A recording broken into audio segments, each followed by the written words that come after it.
Well, good afternoon, ladies and gentlemen. Thank you very much for joining us this afternoon. I'm delighted to be able to introduce Jonathon Porritt, or as we've just said, Dr. Jonathon Porritt, because he is, of course, an honorary doctor of the University of the West of England.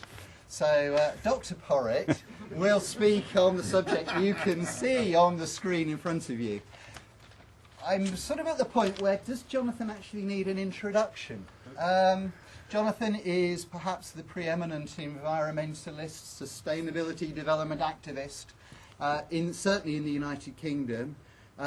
In relation to the talk, Prospects for Sustainability with a New Government, I'm tempted to say it might be a very short talk, but might be informed by Jonathon's lengthy service as chair of the Sustainable Development Commission, and also bring prospects to bear from his various charitable endeavours with Forum for the Future, and his relationships with many enterprises through the work of Forum.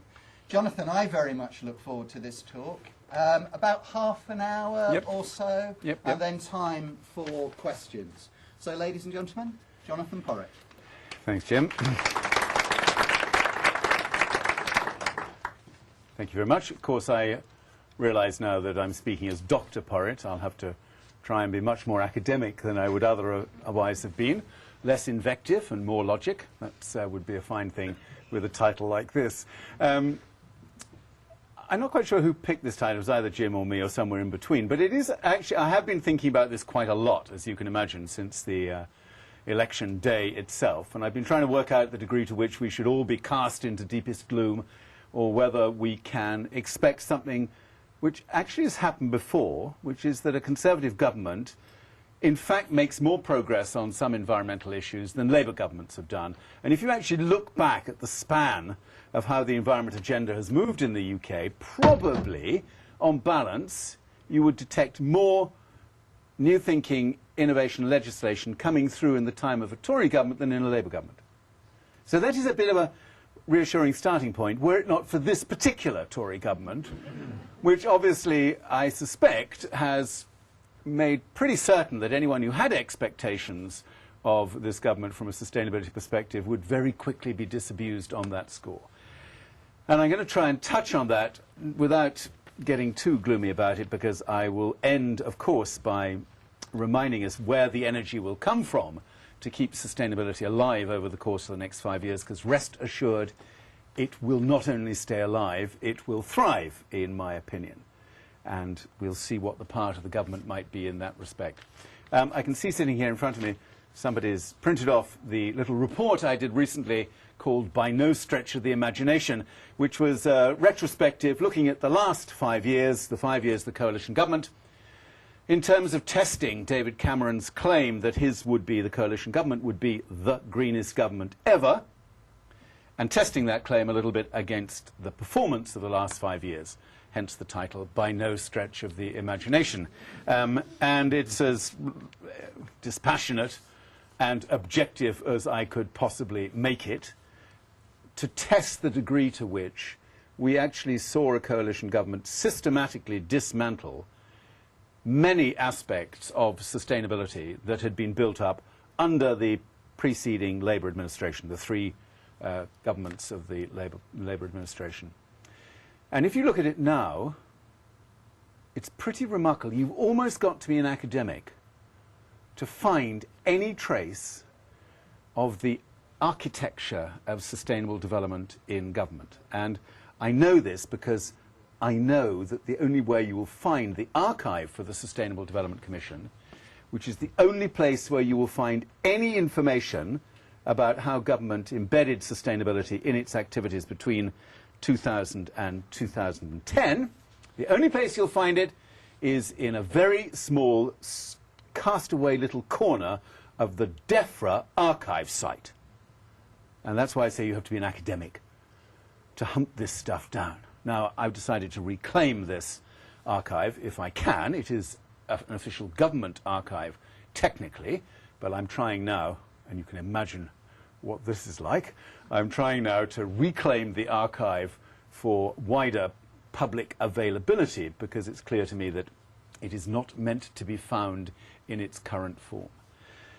And actually one of the things you have to stand back and admire is the comprehensiveness with which the coalition government dismantled everything to do with sustainability as an overarching big idea in government. And it was clearly systematic. It was not done accidentally. Many of the key institutions that made sustainability in government work were swept away, including the Audit Commission, which is a body you don't hear very much about any longer, but actually played a really, really important part in the promotion of sustainable development across government, particularly as it obtained in local and regional government affairs.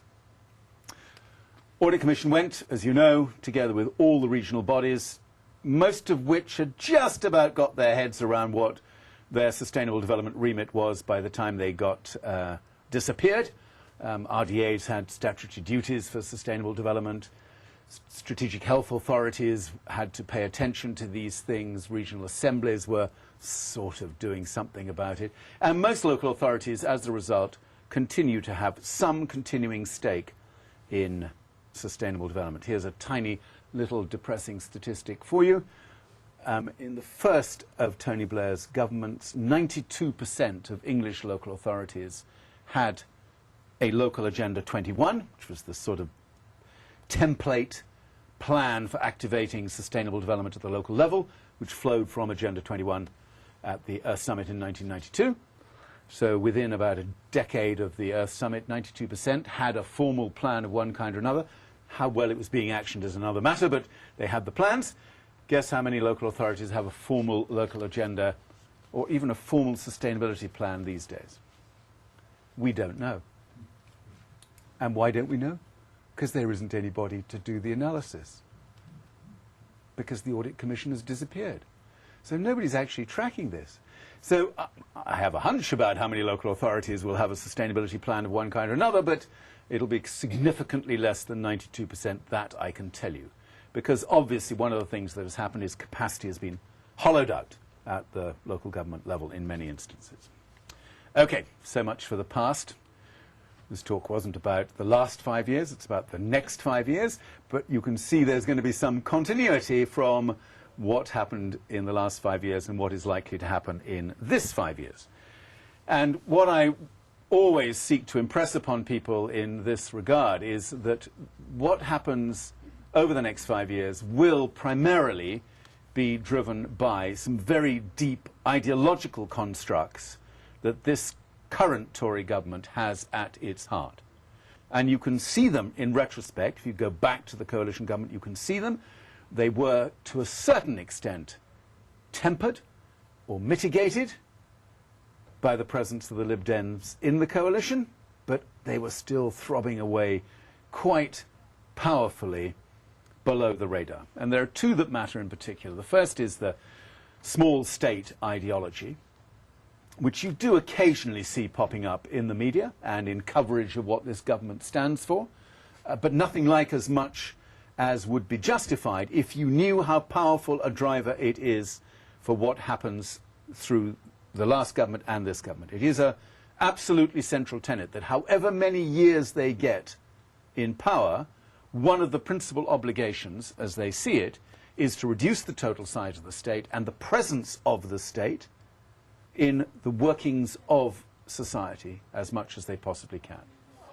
And it is a very, very strong driver.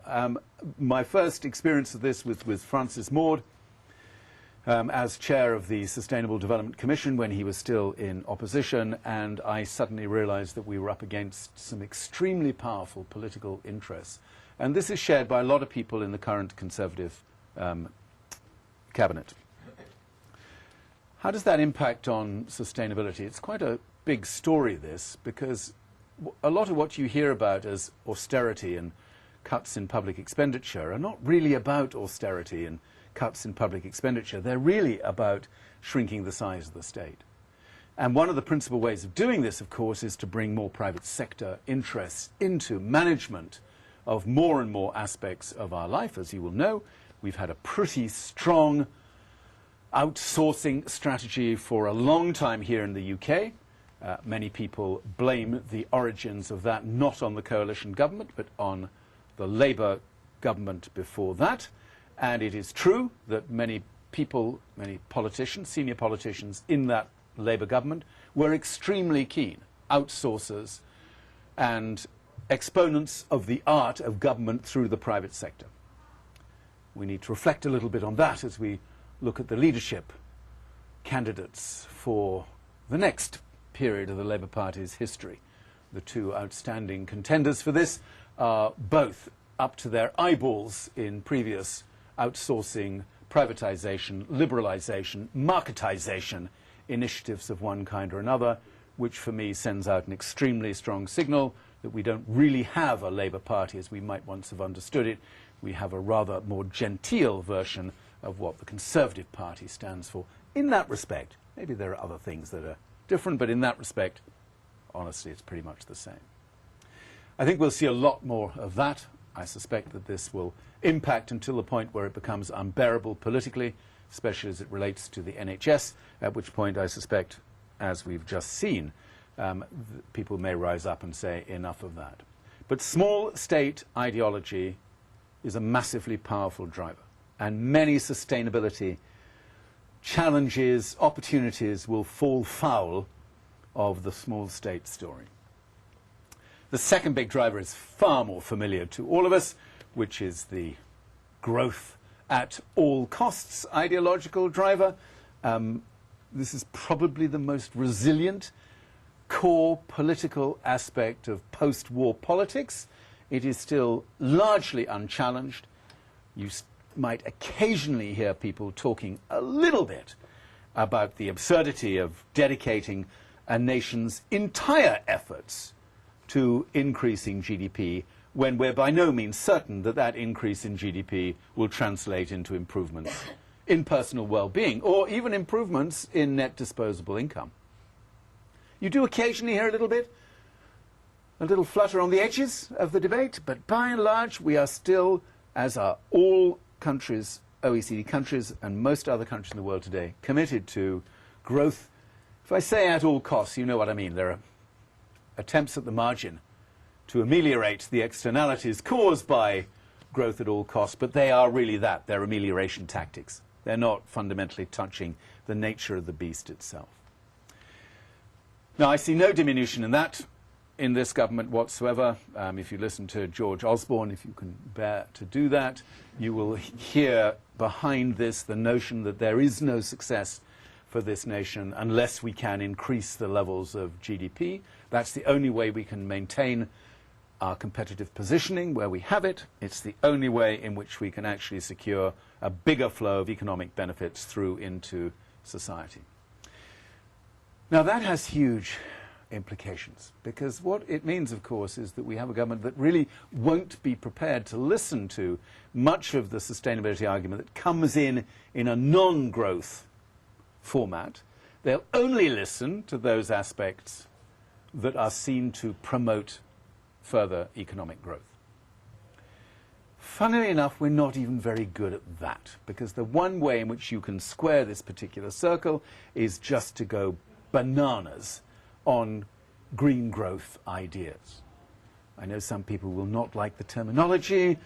Conceptually, it's pretty dodgy, almost as bad as sustainable growth, but let's just stick with it for a moment.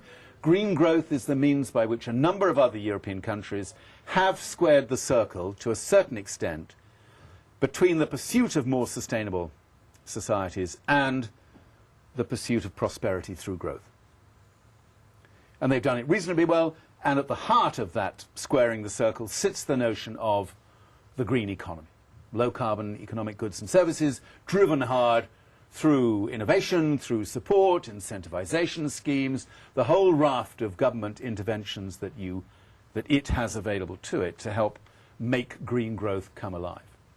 Now, paradoxically, although the last coalition government honestly could barely bring itself to utter the phraseology green growth or green economy, which is amazing, the Office of National Statistics reported just 3 weeks ago that actually the green economy here in the UK is doing really quite well. £26 billion worth of contribution to GDP in 2014.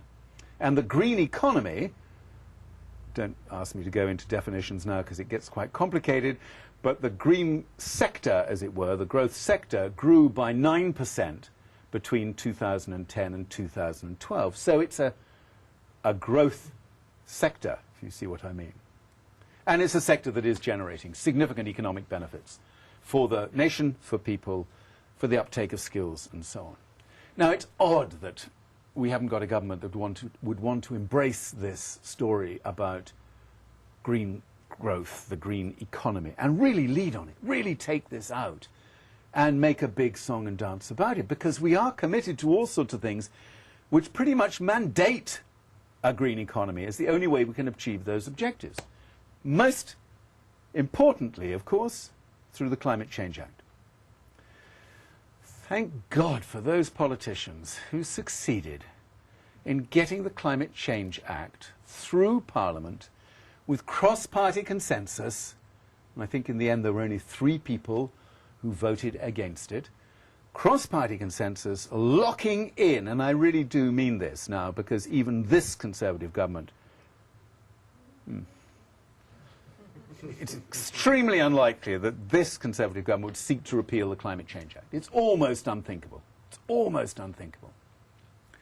And it's crucially important because it has, as you know, lots of processes built into it, including the Climate Change Committee, the 5-year budgets, the report to Parliament, lots of really geeky kind of processy things that actually are critically important in terms of driving our low-carbon, decarbonisation story. And it's odd because the government has now signed up to quite ambitious targets through the 3rd carbon budget, the 4th carbon budget. We are obliged to meet those targets, and we're obliged still to meet the EU mandatory target on renewable energy. So these targets are still in place. They can't easily be taken out of place. They're just there. The green economy is the best way of bringing the public into a sense of sharing that notion of the kind of change, the transformation that lies ahead of us. So it is very odd to me that we have no single spokesperson in this government who, as far as I can see, will be out there advocating for the benefits of a really intelligent 21st century approach to a strategic green economy. Not one.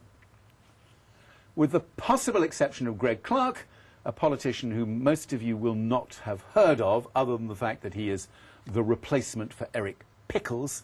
So by definition, he's brilliant, because let's face it, one of Cameron's most enlightened decisions after the election was to get rid of Mr. Pickles, who I think single-handedly set out to use all of DCLG's, the Department for Communities and Local Government, to use its resources to dismantle many aspects of the green economy in planning, in energy efficiency terms, in a whole host of different things where he had a direct and, in my opinion, very malign influence. Greg Clark's a really smart guy. He's a really intelligent, thoughtful politician. One of the reasons why you probably haven't heard of him is he doesn't really do grandstanding for effect. He's extremely knowledgeable about sustainable development. He's had a lot of input into communities, sustainable communities and stuff like that. And his appointment as Secretary of State for me was probably the most hopeful thing to come out of the formation of the new cabinet. Some people thought the appointment of Amber Rudd was another sign of good faith for the degree to which this government was going to seize hold of its decarbonisation challenge. I think we're also worn down here in the UK that we've got to the point where we actually celebrate the appointment of someone who doesn't deny climate change as a really progressive aspect of this government. I mean, we are in a sorry pass in that respect. She's good at climate change. She will absolutely take that argument to her party. I'm told that she doesn't get on terribly well with Owen Paterson and various others of that kind. So you can trust her to do the running inside the party. But as to the degree to which she will really lead things externally, I don't know, especially given that DEC, Department of Energy and Climate Change, is due for yet more cuts. 85% of its budget is already pre-committed in order to deal with nuclear legacy issues here in the UK. The disposable amount that it has available to it in any one financial year to promote a different energy system is really very small indeed. And almost all of that will be gobbled up by things that have little to do with sustainable energy systems. So I think it's going to be quite problematic with this government, I have to be honest. Don't really believe in illusion as the source of hope, because if illusion is your principal foundation for hope, you're going to hit a lot of very uncomfortable places. So where, to avoid despair, should we go to find our hope over the next 5 years?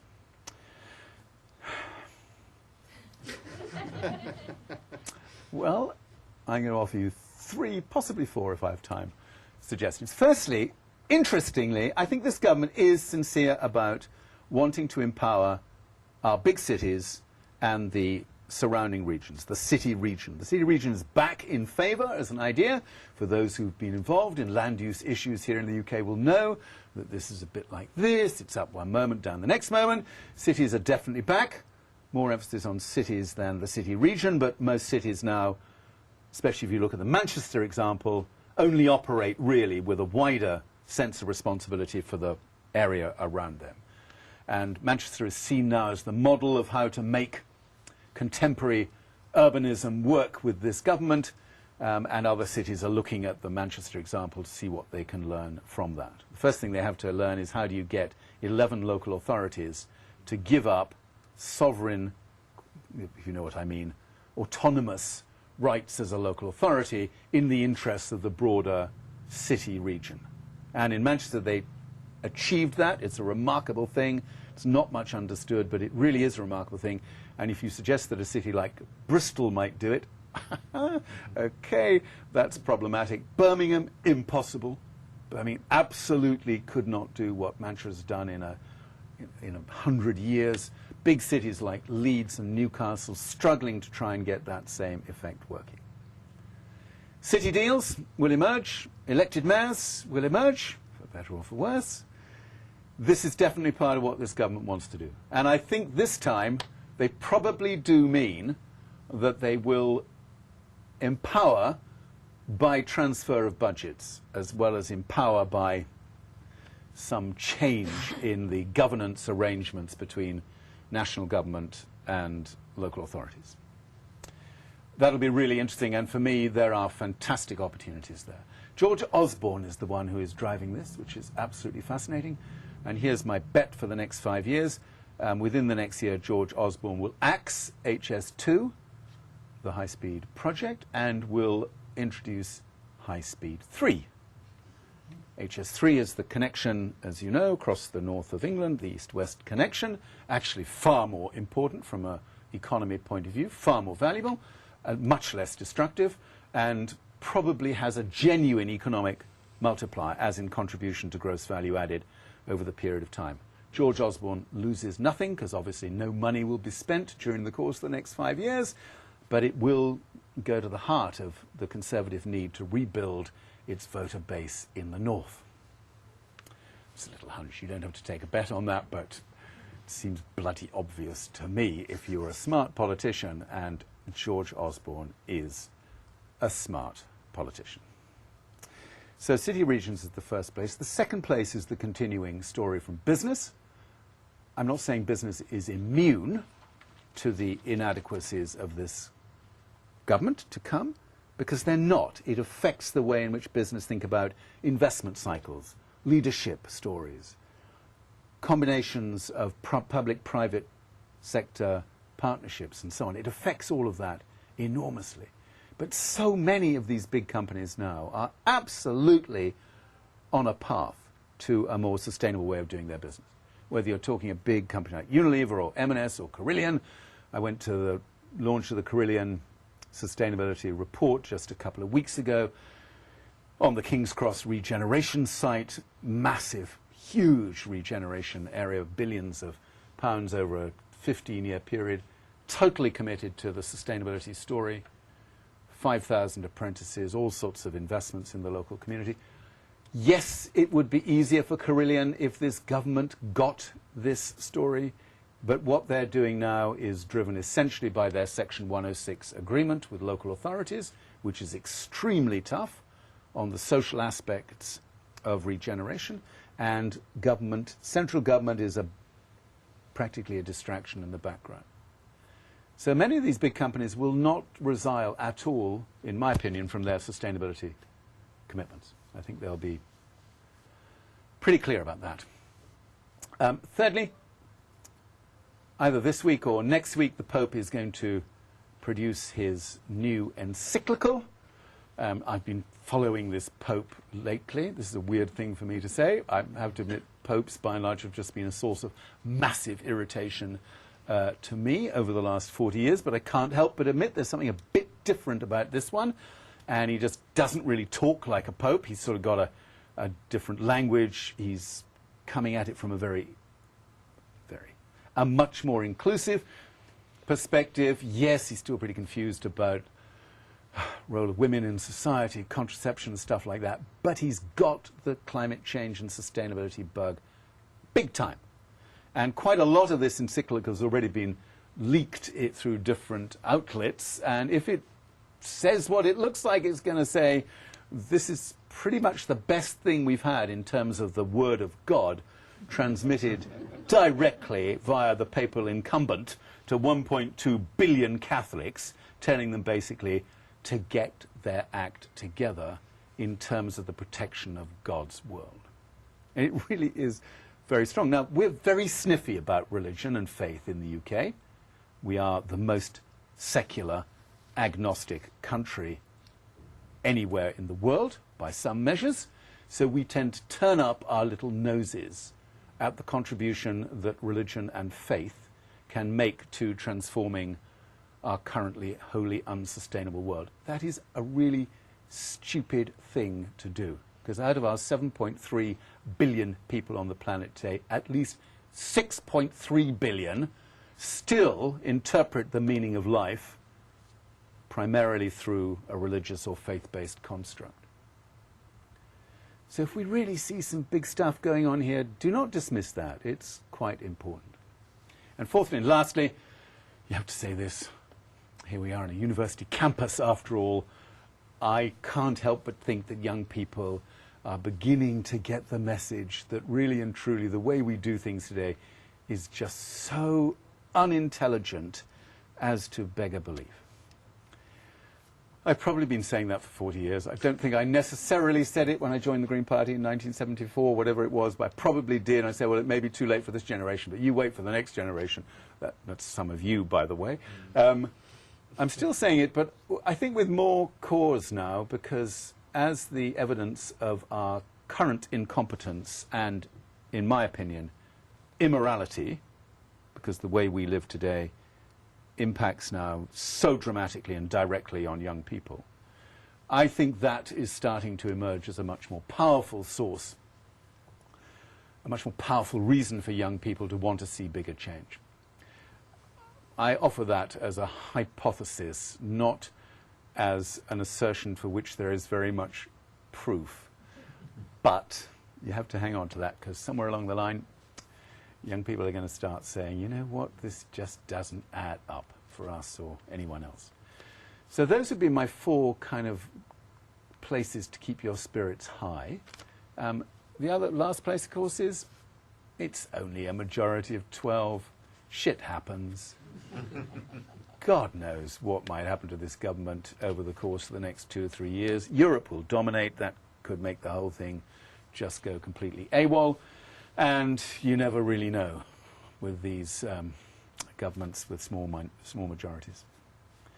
So I'll leave it there and try and answer any questions you might have. Thank you.